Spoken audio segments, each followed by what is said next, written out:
Welcome back. So far, 31 out of the 32 NFL teams know who their starting quarterback will be week 1. The team that doesn't, of course, the New England Patriots. The ruling from a New York federal judge on whether or not Tom Brady will be suspended is expected any moment. We want to talk about the impact on fantasy football and bring in Nigel Eccles, the CEO of FanDuel, and Frank Luntz still with us talking about this. Good to see you, sir. Thank you so much for joining us.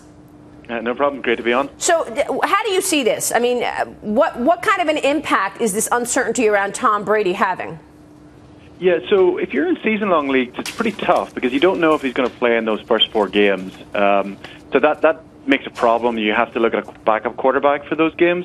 But on daily games like FanDuel, it's fine. You're not going to pick him for week 1, and you're going to hold off. But you may want to pick him later on in the season. How do you see this, Frank? What's important from your standpoint?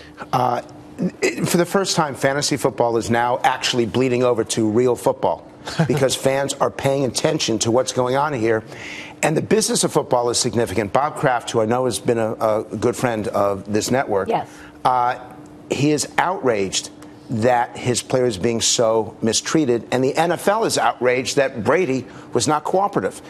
Football is I think football is one of the most important businesses. I track fan relationships with football the way that you guys track the markets, because the more that people are engaged in the game, the happier they are. Yeah. The healthier they are. Mm-hmm. For some people, Sunday is more important than any other day of the week. And for those of us who are losing money every day in the stock market, we pray for Sunday. Nigel, is that how you see it?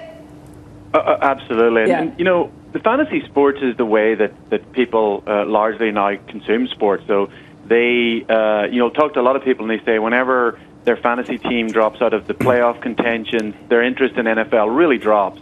And they'll say, hey, I watch games I would never watch because I've got that running back, I've got that wide receiver. And so what we're increasingly seeing is people are consuming sports, or getting excited sports really through fantasy sports. And it's a very important driver for the NFL, particularly. It's really driven a lot of their growth for the last 10 years. So, they know it's pretty critical for them. Mm-hmm. So I have a question. Obviously, football's taken the lead, but what about the impact? The NBA has been gaining in popularity, and so is the NHL. Yeah.